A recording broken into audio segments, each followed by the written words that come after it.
So there's this corner from East Carolina that everybody loves, but it's East Carolina. How much do we care about that? Welcome to the Locked On Vikings podcast.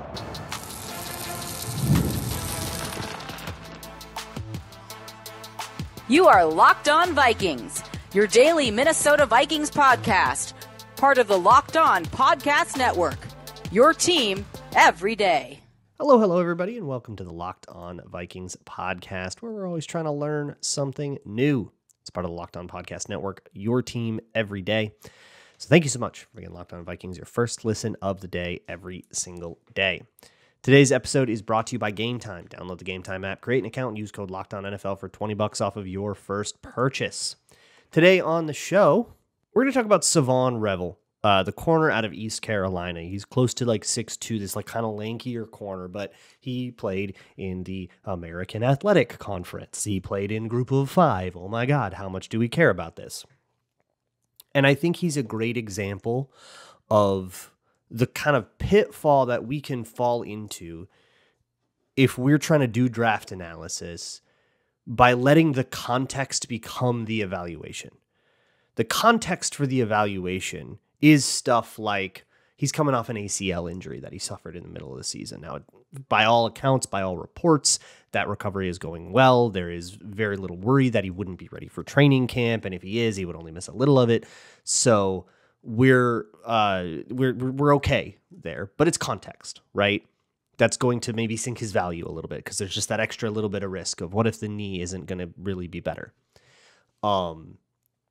And you have medical checks at the combine, and you have, they've got all their team doctors looking at it themselves, but there's always going to be some level of uncertainty there. So there's something, right? And there's the fact that he's a small school kid that, this tape looks great and all this production or whatever you want to talk about. But like he did it against scrubs, guys that aren't going to be comparable to NFL talent. How do we do that? That is the context of Shavon Revel. But the context of the evaluation cannot become the evaluation. And I wanted to start by discussing how that happens to us.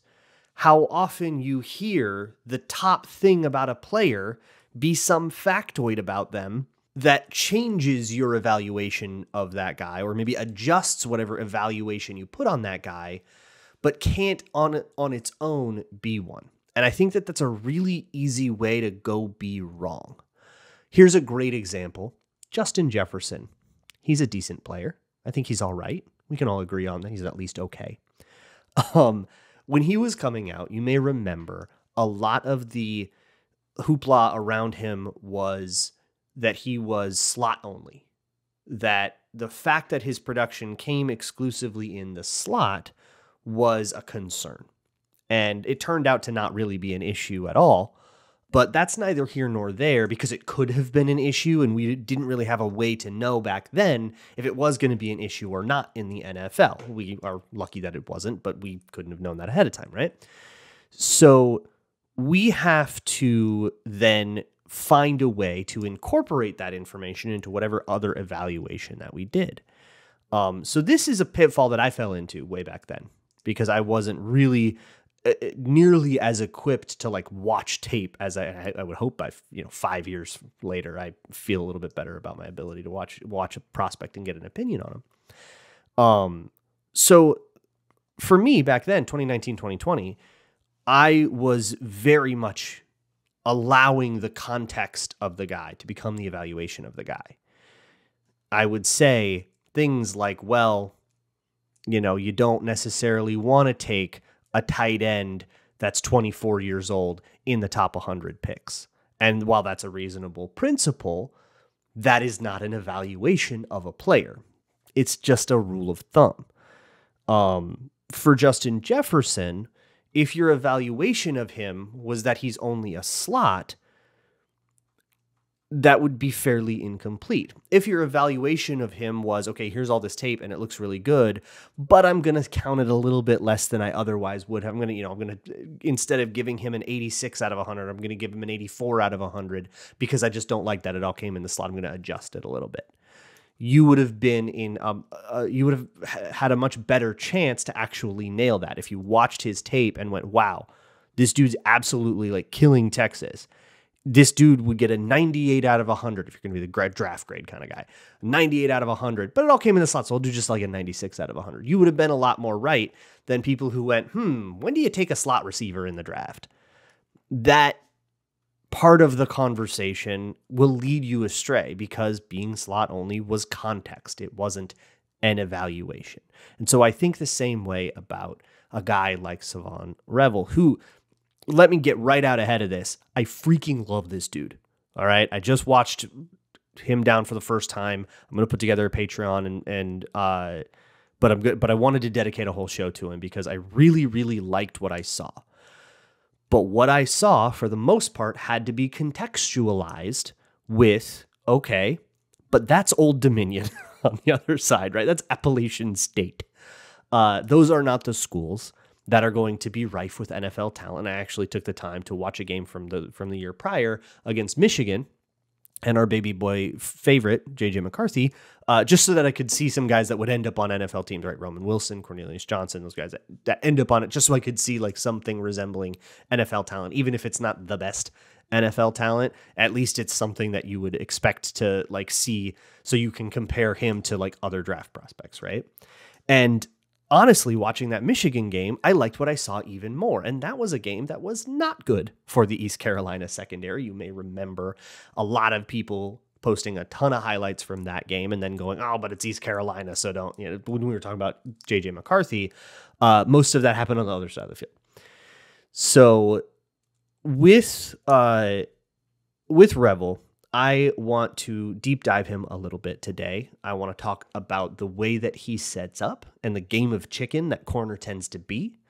And I want to talk about the way that he, as an outside corner, uses the sideline as a weapon.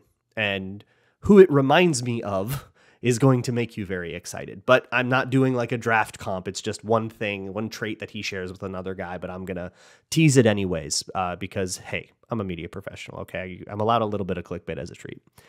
A little engagement bait as a treat. Retention bait because you've already clicked. But anyways, but I wanted to really drive home that the context for Shavon Revel is part of this.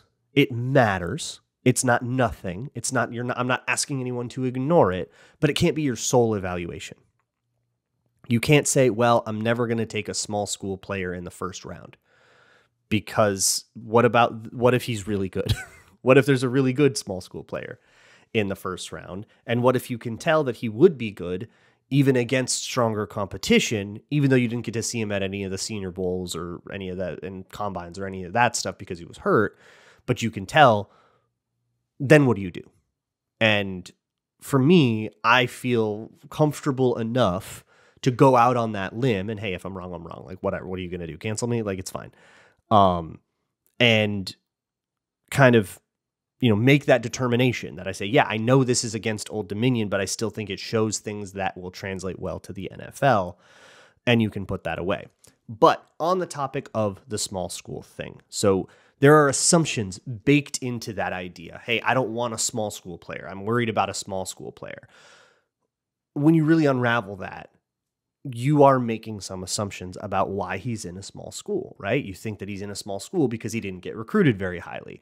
Well, that isn't exactly true of Shavon Revel. There's a really important distinction there.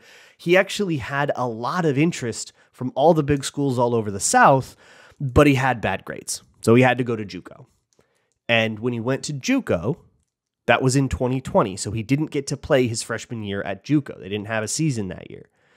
So immediately he had to wait. And then suddenly, all the big schools are two recruiting cycles down the line. They've completely forgotten about him. So he's got to start from scratch.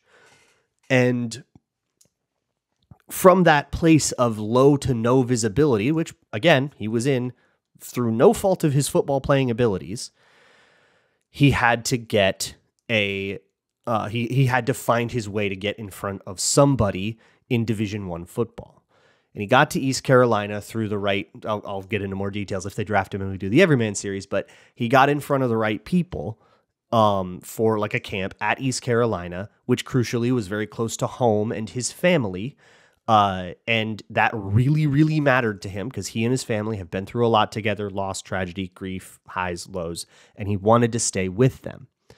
So transferring to East Carolina, even though, again, getting sniffs from Alabama, and even in his final year at Alabama or at East Carolina, he could have transferred to Bama, to Texas, to LSU. He could have gone and joined one of those teams, but he chose to stay at East Carolina, citing that he wanted to stay close to home. At no point in that journey was he not good enough for those schools.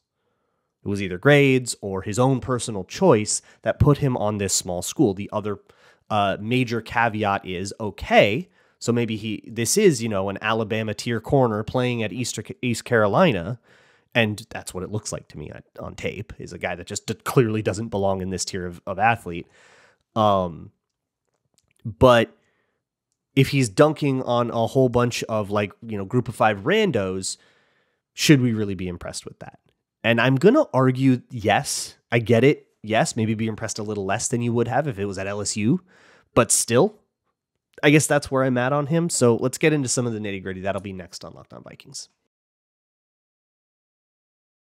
Today's Locked On Vikings episode is brought to you by Gametime, the best place to find last-minute tickets to anything. If you are in the San Antonio area or the Tampa, Florida area, and you maybe want to check out some college basketball, there are still a few games that you can go check out. And getting tickets to that shouldn't be a stressful process, okay? It shouldn't be something that you have to try to refresh a million pages. Let Gametime do all that for you, okay? It makes it easier than ever to grab last-minute seats at unbeatable prices. They have their super deals, which are like a big red logo. It's really easy to find. That's going to be like the best deal that you can get. And Gametime will credit you 110% of the difference if that turns out to not be true. If you can get the same seats, same section and row somewhere else for less. Gametime Picks can help curate and find events for you and get you cheap tickets to sports, concerts, comedy, theater, or whatever. And with Seat Fuse before you buy and phenomenal customer service that I can personally attest to because I have dealt with it. I did have a problem and their customer service was awesome all over it. I needed a refund and that refund was done by the time I turned my phone back on after the event that I was at. So you can book with total confidence. Download the Gametime app, create an account, and use code LOCKEDONNFL for $20 off of your first purchase. That's LOCKEDONNFL for $20 off. Download Gametime today. Last minute tickets, lowest price guaranteed. Thank you so much for making Locked On Vikings your first listen of the day. When you're done here, go check out patreon.com/LukeBrownNFL. I will almost certainly have a video on Shavon Revel up at some point right now. If you want something else, though, you can go look at the latest post there, which is about Nick Emenwari, and a couple of videos about the Vikings' recent free agent pickups if you prefer that. And if you don't want to pay the $4 a month, you can find a whole bunch of free breakdowns on a whole bunch of stuff from the 2024 season, several per game. You can go relive whatever you want to relive. Go relive the Seahawks game or whatever Packers game if you want to feel good feelings. But for here, let's move on with the conversation about Shavon Revel. So one of the other contexts is that he's older. He's 23 as an older prospect, but he lost his freshman year to COVID. He went through JUCO. Those are the kinds of things that are going to make you need a couple extra years in college to really lay down your case to be drafted. And as we just discussed, those things weren't really because he wasn't good enough, right? This isn't one of those, 24-year-old 6-year seniors that just never actually got the committee to tell him that he was going to be drafted, right? So let's talk about what this guy actually does. Enough about the context, but keep it in mind as we continue. But what about the actual evaluation? So there are two things about Shavon Revel that really stick out to me that I want to hone in on. And the first is the way that he backpedals is awesome. I love the way that he backpedals, and he uses that backpedal way too much by normal standards, but it works for him.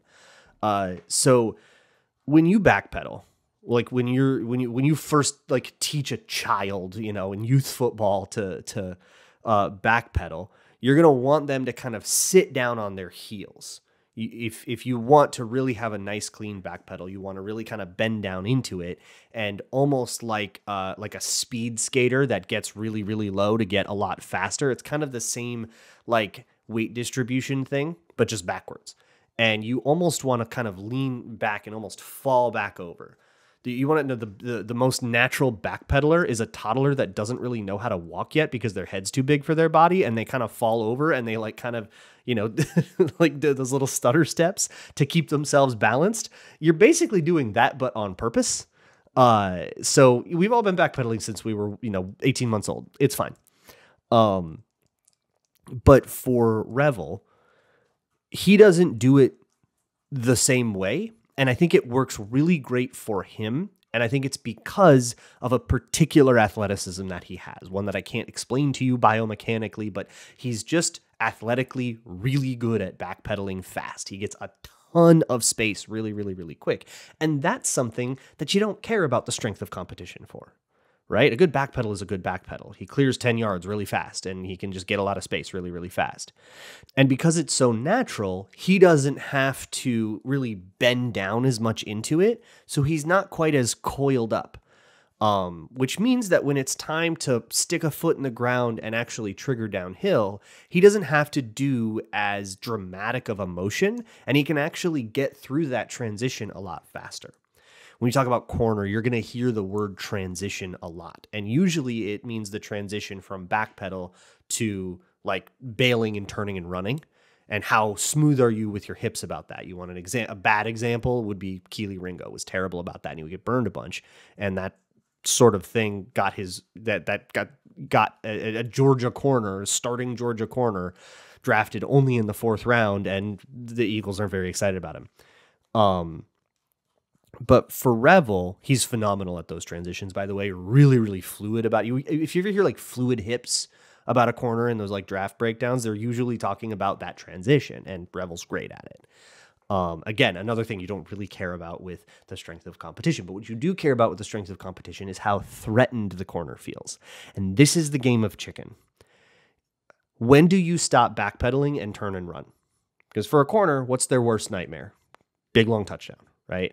So the go route is the thing they fear the most. And that is why wide receiver coaches will teach their receivers at this level, everything is a go until it isn't. Every single route needs to be sold as a go until you have to break that thing off, right? Even slants, you take those first 2 steps like you're charging out the gate, get them to back off, get them to fear the deep ball so that they turn their hips and run, and now they can't react to whatever your actual route break is, right? Sell it. But you have to threaten. So if Revel isn't threatened because it's a bunch of podcasters out there, then he can backpedal forever and completely neutralize any threat that you have. If he doesn't respect your speed, he can stay in the most flexible position, which is hips and shoulders square to the line of scrimmage. You can turn left, you can turn right, you can go down, you can do whatever. If your hips haven't committed one way or another, then you are free to commit them whenever you want. You haven't declared where you're going to, where your angles are going to be yet. So you have to kind of push a corner out of that by forcing them to commit. That's the whole game of chicken. How much cushion am I going to let, if I'm playing off coverage, right? I've got 7 yards of coverage. How many, or 7 yards of cushion? How many of those 7 yards am I going to allow you to close down on me before I realize that I have to turn around and get up to speed, or you're going to blast by me? And he plays this fast and freaking loose, man. He backpedals forever and ever and ever, mostly because when he backpedals, he can do it so quickly that the podcasters across from him at wide receiver can't actually chew up the cushion fast enough. So he can stay square for the whole rep. And then the thing breaks down and he's able to just like go right into it. This comes with a couple of key drawbacks. For one, it makes him susceptible to comebacks. He's giving so much cushion, backpedaling so much that if they are going to just break off and work back toward the QB, he's kind of cooked. And then the other one is sometimes he will get run by because he just plays it too fast and loose. He can catch up, but if the timing is right and you can, get the ball thrown right in that perfect window before he catches up, there was a play against App State where he gave up like a big long one because he just played it too brave just too much courage. But that's not something that bothers me nearly as much as guys who play with not enough. He just didn't respect the speed of the guys across from him, probably because he didn't have to. He plays like he is the fastest guy on the field. What he would have ran is disputed. Some people say 4.45 or 4.4. Some people say, he would have run sub 4.3 or something like that. But I think everybody would have expected him to run well if he had run, but he was hurt. And I think after watching the tape, I agree with that. I think he looks like a fast corner to me. And he plays like he knows he's faster than the guy across from him, which tells me, okay, that's NFL speed. It's one of the things that makes me feel like, man, this dude doesn't belong on this field with Old Dominion and the other scrubs at East Carolina. This dude probably should have been in the SEC. And I wasn't surprised to then look it up and hear that SEC teams were also trying to get him to leave East Carolina. Like, don't take my word for it. Take Texas's. But there's one other tool that he uses that that is reminiscent of one of my favorite players to cover ever. So that's going to be next on Locked On Vikings.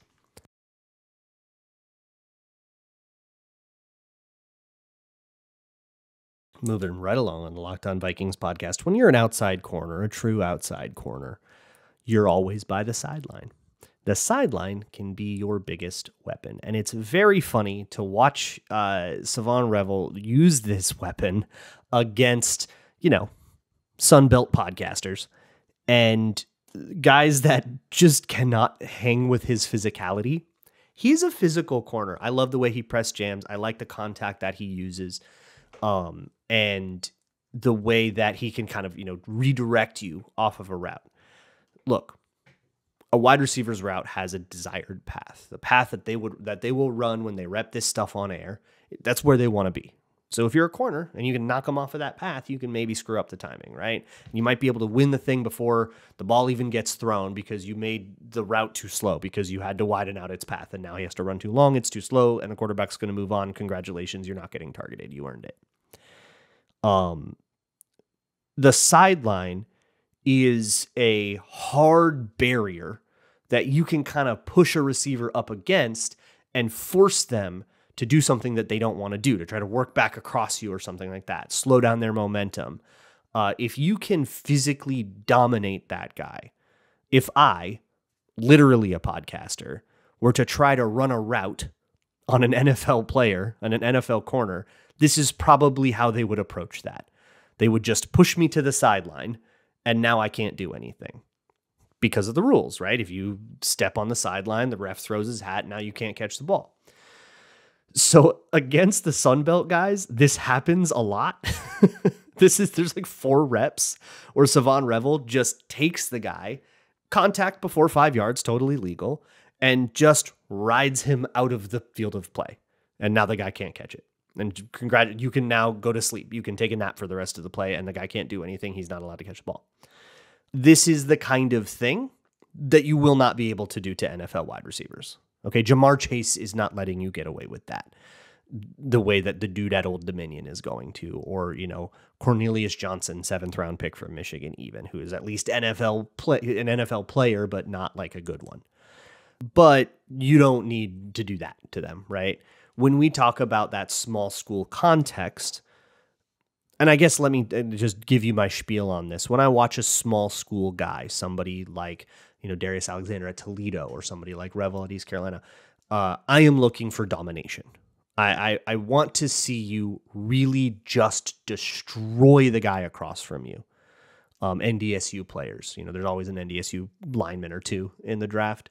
And I want to see that guy just look like he is a man among boys, like an NFL player decided to suit up for a high school team, like those prank videos where like Baker Mayfield puts on a mullet and pretends to be trying out for a JUCO program.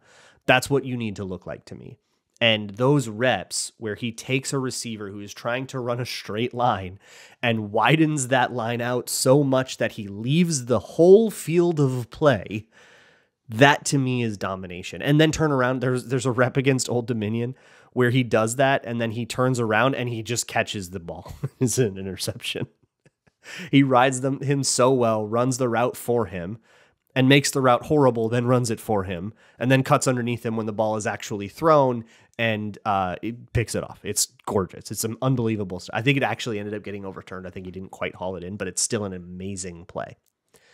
So at the NFL level, what do we project that forward to look like is the next question. Okay, this is what he can do against App State. What can he do against the Steelers, like real teams? And that ability to push somebody to the sideline, the guy that I learned that from was Xavier Rhodes. Now, this is not I'm not saying don't take this as a comp, okay? I'm not like saying, ooh, Shavon Revel is the next Xavier Rhodes. I think draft comps are poison. I think they are a semi-useful shorthand, but only when you're comparing specific traits. If you're saying, so-and-so is the next Myles Garrett, you're just trying to do engagement. Like, it's nothing, right? Like, you're just trying to get a good YouTube title and I guess go ahead. But for me, it's useful as a shorthand to say, hey, he kind of does this like that guy did this. And I'm just talking about that one thing. And working guys off to the sideline and using that sideline was a great way to limit the space that receiver has to work with and limit the space the quarterback has to work with. NFL wide receivers are going to at least hold their own enough where you're not going to be able to push them off the field entirely. And I'm not expecting that from Shavon Revel. But if he shows that ability to really squeeze a route out to the sideline, that guy is now going to have no room to give you a rocker step, to give you, a cool little setup thing to, get the route going. You want a great example of this. You're not going to like it. Remember that rep from a couple years ago that Jair Alexander ran on Justin Jefferson and he grittied on him? Did a great job of squeezing Jefferson to the sideline on that one and taking away Justin Jefferson's options to set up whatever route he was trying to do. He was just trying to do a comeback. He squeezed it toward the sideline, and it wasn't on the track that Kirk Cousins wanted it to be. And Cousins could adjust the throw accordingly, and he threw a fine ball. But when Justin Jefferson then had to break down, he didn't get to do all the setup stuff, so Alexander could break down very easily and break on the ball and break it up.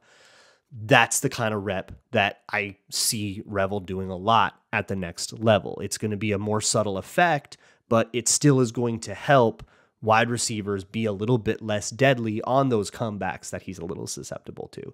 So I think if you get him in press or press bail, like it's cover 3, he can use that ability. Like that's the skill that's going to really take him forward.